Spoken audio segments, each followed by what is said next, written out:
اعوذ باللہ من الشیطان الرجیم بسم اللہ الرحمن الرحیم الحمد للہ رب العالمین وصلی اللہ علی محمد وآلہ الطاہرین۔ آج ہم آپ کی خدمت میں ایک اور بنیادی سوال اس معرفت و حکمت و بصیرت کے سفر میں ایک اہم سوال یہ ہے کہ حکمت حقہ و حکمت حقیقی، معرفت الہی و علم باللہ کا حصول واجب ہے، حقائق کے اندر تفکر واجب ہے۔ ہمیں یہ راستہ طے کرنا ہے اپنی سعادت حقیقی کے لیے۔ تو یہاں ایک بنیادی سوال جو عموماً بعض لوگوں کے ذہنوں میں غلط فہمی ہوتی ہے، بعض دیندار افراد یہ کام کرتے ہیں کہ معرفت کے بغیر معرفت کو اہمیت نہیں دیتے، اعمال انجام دیتے ہیں، اعمال بہت انجام دیتے ہیں، نمازیں پڑھتے ہیں، روزے رکھتے ہیں، قرآن پڑھتے ہیں، لیکن تفکر کے بغیر پڑھتے ہیں۔ تو آج ایک بنیادی سوال آپ کی خدمت میں لے کے حاضر ہوئے ہیں۔ وہ بنیادی سوال یہ ہے کہ علم و عمل کا آپس میں کیا تعلق ہے، علم کی حیثیت کیا ہے و مقام، عمل کا مقام کیا ہے و عمل کی حیثیت کیا ہے، علم و عمل کا آپس میں کیا رابطہ ہے، قرآن کریم ہماری کیا رہنمائی کرتا ہے، آیا معرفت اور عمل دونوں ایک ہی وزن کے ہیں، دونوں ایک جیسے ہیں، ہر دو کا مقام کیا ہے، آیا علم کی اہمیت ہے عمل کی نہیں، یا نہ ہر دو کی اہمیت ہے اپنے اپنے مقام پر۔ اس سوال کا جواب ہم جانتے ہیں۔ تو یاد رکھیے، جیسے قرآن کریم کا بھی ارشاد ہے وَإِلَيْهِ يَصْعَدُ الْكَلِمُ الطَّيِّبُ وَالْعَمَلُ الصَّالِحُ يَرْفَعُهُ۔ علم و عمل کا تعلق بہت گہرا ہے۔ یا ایھا الذین آمنوا، یا والعصر، اعوذ باللہ من الشیطان الرجیم، والعصر ان الانسان لفی خسر الا الذین آمنوا وعملوا الصالحات وتواصوا بالحق وتواصوا بالصبر۔ ایمان و عمل، معرفت و عمل، معرفت و ایمان و عمل، ایمان حقیقی جو معرفت حقیقی سے ممکن ہے، و عمل صالح جو معرفت حقیقی سے ممکن ہے، و ایمان حقیقی سے ممکن ہے۔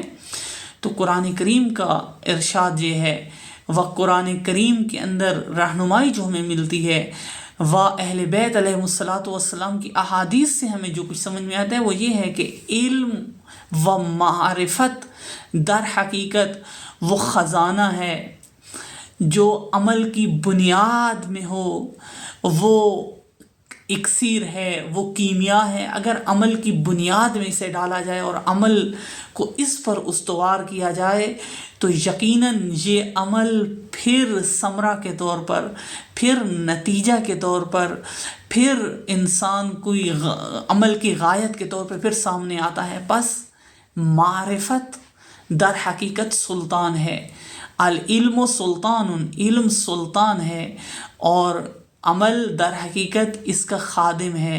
عمل در حقیقت ایک وسیلہ ہے تاکہ انسان کو اس غایت معرفت تک پہنچائے۔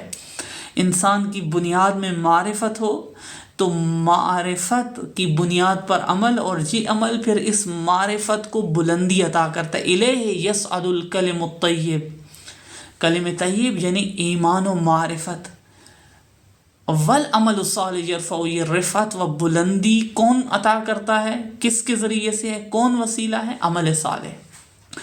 پس علم سلطان ہے، علم مخدوم ہے، معرفت مخدوم ہے، و عمل خادم ہے۔ ایک اور خوبصورت تعبیر کہ در حقیقت علم غایت ہے و نتیجہ، جبکہ عمل مقدماتی حیثیت رکھتا ہے، علم وسیلے کی حیثیت رکھتا ہے۔ البتہ یہ وسیلہ بہت اہمیت رکھتا ہے، وسیلے کے بغیر مقصد حاصل نہیں ہوتا، لیکن یہ وسیلے کی حیثیت رکھتا ہے۔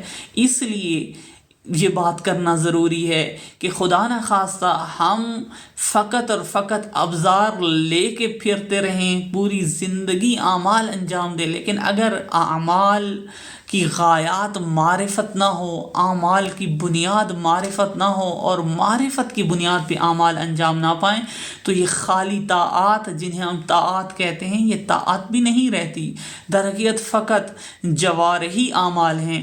جوارحی اعمال جوانحی معرفت کے بغیر، عزم و جزم و ارادے کے بغیر، در حقیقت وہ معرفت جو بنیاد ہے انسان کے ارادے کی، جو بنیاد ہے انسانی کمالات کی، اگر یہ معرفت اس عمل کی بنیاد میں نہ ہو تو یہ عمل بعض اوقات ضائع چلا جاتا ہے۔ بہت سارے لوگ اعمال انجام دیتے ہیں، لیکن یاد رکھیے ہر عمل کی بنیاد معرفت ہونی چاہیے۔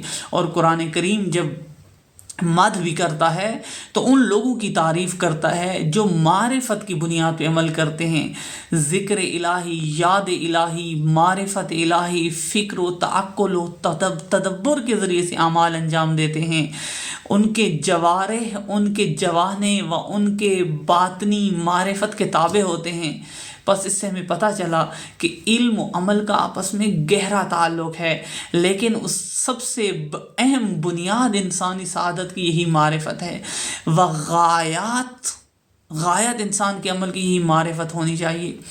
فقط عمل کافی نہیں ہے، معرفت کے ساتھ عمل ضروری ہے، اور فقط معرفت معنی نہیں رکھتی۔ جب انسان معرفت حقیقی پیدا کرتا ہے تو خود یہ معرفت انسان کو اٹھاتی ہے، خود معرفت انسان کو مبعوث کرتی ہے، خود معرفت انسان کو عمل صالح کی طرف لے کے آتی ہے۔ وصلی اللہ علی محمد و آلہ الطاہرین۔